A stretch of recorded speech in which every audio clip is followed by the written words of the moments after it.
Bienvenidos a la temporada de Adviento, donde la espera es el tema y Jesús es la respuesta. Ha venido, nacido de la Virgen María. Él está aquí, viviendo en nosotros a través del Espíritu.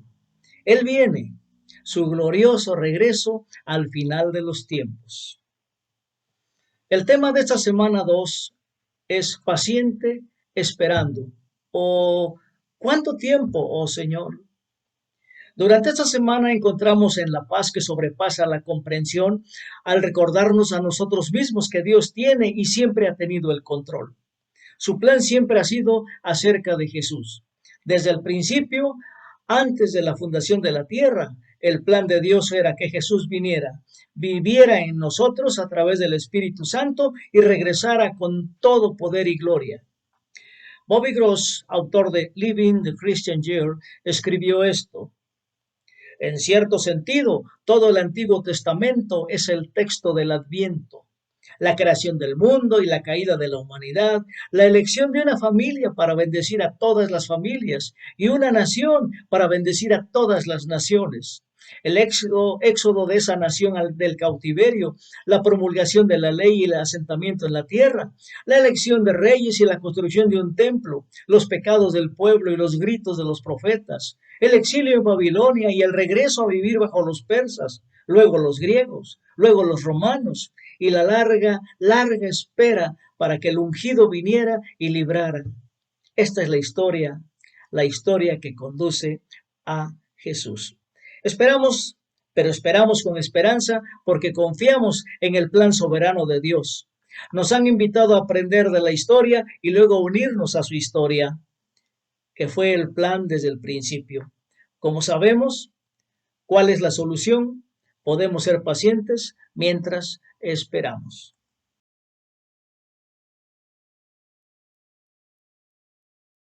Buenos días, feliz domingo. Hoy estamos en el segundo domingo de esta temporada de Adviento 2021 y vamos a celebrar este día y vamos a regocijarnos en esta celebración, situándonos en un tema por demás interesante, porque nos va a ayudar a ver lo que Dios nos enseña a través de su santa palabra. El tema de esta semana, de esta segunda semana, es ¿cómo ver? Se trata de comprender lo que vemos porque es una parte integral de la temporada de Adviento, cuando nos preparamos con expectación para el nacimiento de Jesús. Y el texto de nuestro sermón, basado en Lucas 3, del 1 al 6, analiza el papel de Juan el Bautista en el cumplimiento de la profecía de que toda carne verá la salvación de Dios, ayudándonos a comprender que nuestra capacidad de ver y percibir a menudo depende de reconocer nuestros propios puntos ciegos. Y hay una verdad interesante: los seres humanos a menudo ven y perciben cosas de manera diferente por una variedad de razones. La ciencia ha puesto su granito de arena en este aspecto. Veamos. Los neurocientíficos han estudiado cómo el cerebro humano toma nuestras creencias previas o nuestras expectativas de la vida y las usa para interpretar lo que estamos experimentando en este momento, en el presente. Y como ejemplo vemos a los neurocientíficos del Instituto Tecnológico de Massachusetts, el famoso MIT, que han descubierto señales cerebrales distintivas que codifican esas creencias previas. Y también han descubierto cómo el cerebro utiliza estas señales para tomar decisiones acertadas frente a la incertidumbre. Y el libro Percepción, cómo nuestros cuerpos moldean nuestras mentes, de Dennis Profit y Drake Baer, analiza cómo nuestros cuerpos pueden influir en nuestra percepción y toma de decisiones. Por ejemplo, los estudios muestran que las declaraciones fáciles de leer o las que riman parecen más verdaderas que las que están redactadas de una manera más compleja y que no riman. Y en otro estudio, las personas que estaban cansadas pensaban que las distancias eran más largas de lo que realmente eran, lo que muestra cómo nuestras necesidades fisiológicas de comida y descanso pueden afectar la forma en que percibimos la realidad. Podemos encontrar que estas percepciones sesgadas pueden afectarnos cuando se trata de nuestra fe. Podemos leer pasajes de las Escrituras en la Biblia y creemos que entendemos lo que significa, pero a menudo olvidamos que estamos leyendo desde nuestra propia perspectiva cultural, o sea, nuestro punto de vista occidental moderno. Cuando las Escrituras son un texto antiguo escrito a un pueblo mayoritariamente agrario del Medio Oriente, desde hace mucho tiempo. Es por eso que entender el contexto de un pasaje es útil, porque aprendemos un poco sobre las normas culturales en ese momento y la audiencia a la que se escribió la Escritura de aquel entonces. Y al ser conscientes de nuestros prejuicios inherentes, podemos comprender la verdad de las Escrituras sin tener que sacar los versículos de contexto y aplicarlos incorrectamente. Hermano, puedes estar seguro de que no somos el primer grupo de personas que malinterpretan las Escrituras. Los judíos que vivían durante la época de Jesús esperaban un Mesías, pero sus creencias y sus expectativas previas hicieron que se lo perdieran cuando llegó. Incluso el mensaje de Juan el Bautista no fue entendido. Vamos a ver el texto de hoy. Lucas 3, del 1 al 6. ¿Qué podemos notar en este pasaje? Veamos. Versículo 1. En el año 15 del reinado de Tiberio César, Poncio Pilato gobernaba la provincia de Judea. Herodes era tetrarca en Galilea, su hermano Felipe en Iturea y Traconite, y Lisanias en Abilene. El sumo sacerdocio, más bien, lo ejercían Anás y Caifás. Y en aquel entonces la palabra de Dios llegó a Juan, hijo de Zacarías, en el desierto. Amén. Vamos a ver esta escritura, es interesante.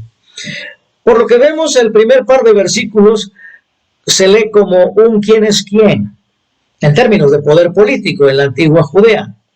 Un emperador romano, Tiberio, reinaba sobre el gobernador romano, Pilato, quien a su vez gobernaba a los líderes judíos locales que fueron colocados en esas posiciones por los romanos, incluyendo el sumo sacerdocio. Ahora, Lucas podría haber aprovechado esta oportunidad para preparar al lector para la entrada de Juan el Bautista, o podría estar contrastando los reinos humanos con el reino de Dios y la forma de moverse en el mundo. Pero démonos cuenta que fue en ese contexto político que vino la palabra de Dios a Juan, en el desierto. Y es que el desierto ha sido descrito en varios relatos bíblicos como un lugar de desolación. Pero al mismo tiempo, un lugar de provisión. Vamos a pensar en las historias del Antiguo Testamento de Israel vagando por el desierto durante 40 años con la provisión de maná y codornices, ¿recuerdan? Lo podemos ver en Éxodo 16, por si queremos regresar ahí. O un poco más adelante en la historia, la experiencia de Jesús en la tentación de Satanás en el desierto, como encontramos en Mateo 4, del 1 al 11. Y podemos especular que el tiempo que pasó Juan en el desierto le permitió recibir y percibir la palabra de Dios. Veamos qué dice el versículo 3. Juan recorría toda la región del Jordán, predicando el bautismo de arrepentimiento para el perdón de pecados. Así que la respuesta de Juan al recibir la palabra de Dios fue predicar el arrepentimiento, que en griego se dice metanoia. Y metanoia significa más que un simple, lo siento. No, significa dar media vuelta, una nueva forma de verse a uno mismo y a los demás, que resulta en un comportamiento transformado. Vamos a ver que los siguientes versículos relatan la profecía de Isaías sobre el que preparaba el camino para el Mesías, o sea, Juan el Bautista. Y los caminos rectos son las formas más directas y menos confusas de llegar a donde quiere ir. Y quizá en los versículos del 4 al 6 veamos una metáfora para mostrar cómo los caminos de Dios son mejores que los caminos humanos. Veamos la escritura, versículo 4. Así está escrito en el libro del profeta Isaías. Voz de uno que grita en el desierto. Preparen al camino del Señor. Háganle sendas derechas. Todo valle será rellenado. Toda montaña y colina será allanada. Los caminos torcidos se enderezarán. Las sendas escabrosas quedarán llenas. Y todo mortal verá la salvación de Dios. ¿Amén? Veamos en el versículo 5. Hermano, nota el uso del contraste. Los valles se rellenan, las montañas se reducen, los caminos torcidos se enderezan, los caminos ásperos son allanados. Así que el uso de contraste sugiere que los sistemas de Dios, es decir, las formas de moverse en nuestro mundo, a menudo contradicen las expectativas y creencias típicas de los seres humanos. ¿A poco no, hermano, quieres ver una montaña? ¿O quieres ver un valle hondo? Pero Dios dice que los dos van a unirse, van a equilibrarse, ¿verdad? Y es que la profecía de Isaías parece decir que para que la gente entienda o perciba lo que Dios está haciendo, debe haber una nueva perspectiva sobre uno mismo y el mundo. Y esta nueva forma de ver es contraria a nuestras tendencias o nuestras expectativas típicas. Vamos a ver. Esperamos que las montañas sean altas y los caminos torcidos. Eso es una realidad que vemos todos los días y queremos que así siga. Y estos versículos representan simbólicamente la preparación que necesitamos para ver a Jesús en nuestro mundo como algo diferente de lo que podríamos esperar. Algo similar a lo que nuestras antiguas contrapartes judías tuvieron que pasar, porque no entendieron algunos. Y esto no es literal de ver una montaña aplastada y un valle hacia arriba, no. Es una metáfora que nos indica que debemos ver a Jesús con las expectativas correctas, que no pueden salir de nosotros, correcto, pero Él las puede hacer salir. Para Dios todo es posible. Y bien, en el versículo 6, la salvación de Dios, como dice, que todos verán la salvación de Dios. Esa salvación es Jesús, Emmanuel, Dios con nosotros. Y la expresión verá significa ver con la mente o percibir con percepción espiritual interna. Así que, hermanos, ser capaz de ver o percibir que Jesús era el Mesías requería de una nueva forma de pensar, una que se liberara de ideas y expectativas preconcebidas. Y esto fue verdad para los judíos en los días de Juan el Bautista y todavía es cierto para nosotros hoy. Veamos. Jesús dijo, el que me ha visto a mí, ha visto al Padre. Amén. Ahora, ¿cuántas personas vieron a Jesús, pero no se dieron cuenta o no percibieron que Él era Dios encarnado porque no se ajustaba al guión de sus nociones preconcebidas? Y corremos el mismo riesgo de ser cegados por nuestros propios prejuicios culturales y personales, a menos que hagamos un esfuerzo por transformar la forma en que vemos las Escrituras y nuestro mundo.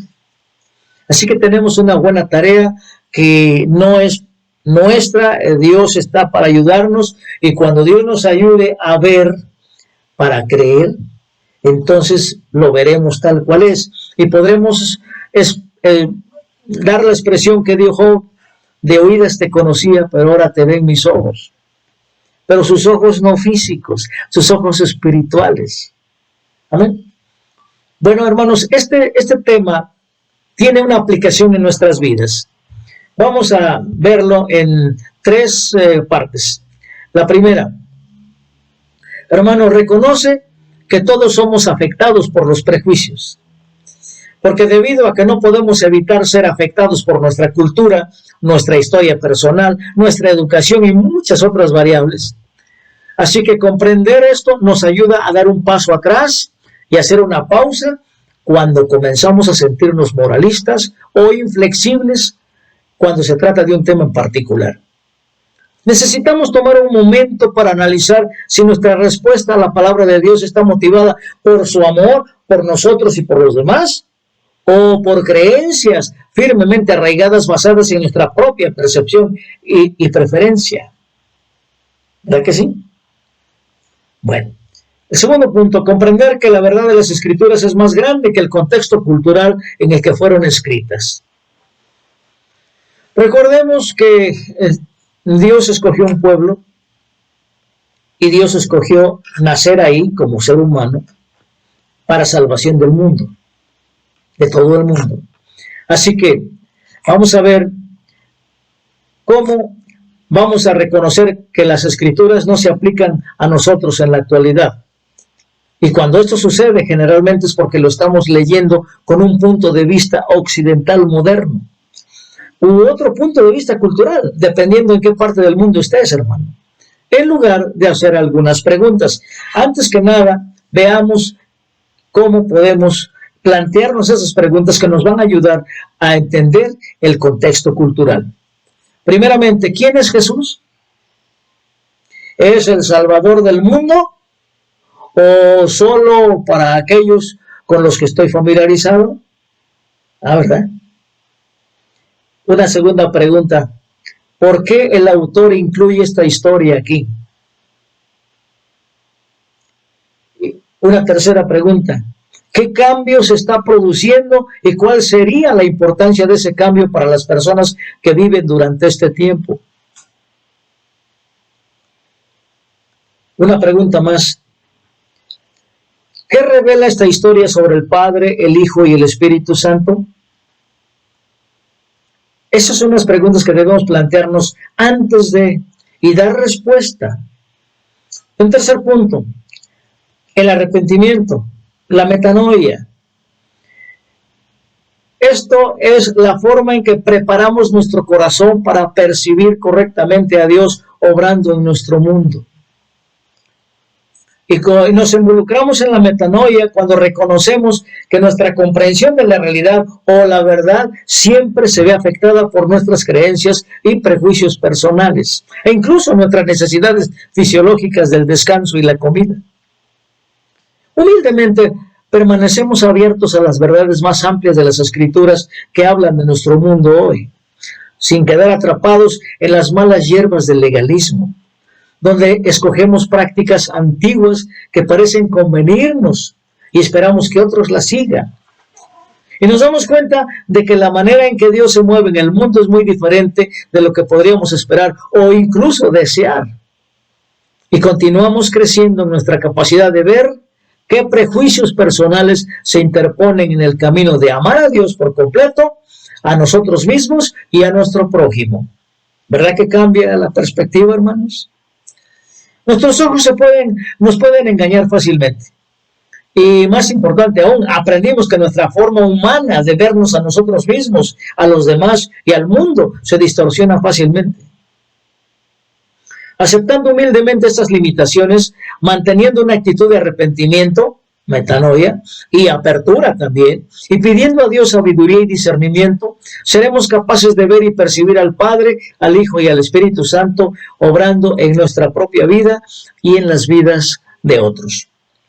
Cuando comprendemos el gran amor de Dios por la humanidad y que dio su vida humana por todos nosotros, cambia nuestra forma de ver las cosas. Podemos ver a todas las personas, a todas como hermanos, porque somos hijos del mismo Padre. Podemos ver a todos como uno solo. Y entonces cambia nuestra perspectiva, nuestra forma de ver las cosas, nuestra perspectiva de cómo amar a Dios a través de las personas. Y entonces es cuando nosotros nos damos a los demás, como Cristo se dio a los demás. Amén. Damos gracias. Eterno Dios, te damos gracias por el gran amor con que nos amas, ese gran amor con que has derramado tu gracia al mundo al entregar a tu Hijo amado en sacrificio por nuestros pecados, por nuestra redención, por nuestra salvación. Y Padre, gracias por ello. Te pedimos, Señor, que nos ayudes a ver como tú ves las cosas, que nos ayudes a comprender y a percibir tu presencia como tú quieres que se hagan. a que tengamos en nuestro corazón arraigado el amor tuyo para con los demás y para con la naturaleza. Que podamos honrarte y alabarte todos los días de nuestra existencia, siempre anhelando servirte, amarte, adorarte, alabarte, dándote gloria, honra y alabanza. En el nombre de Jesús. Amén.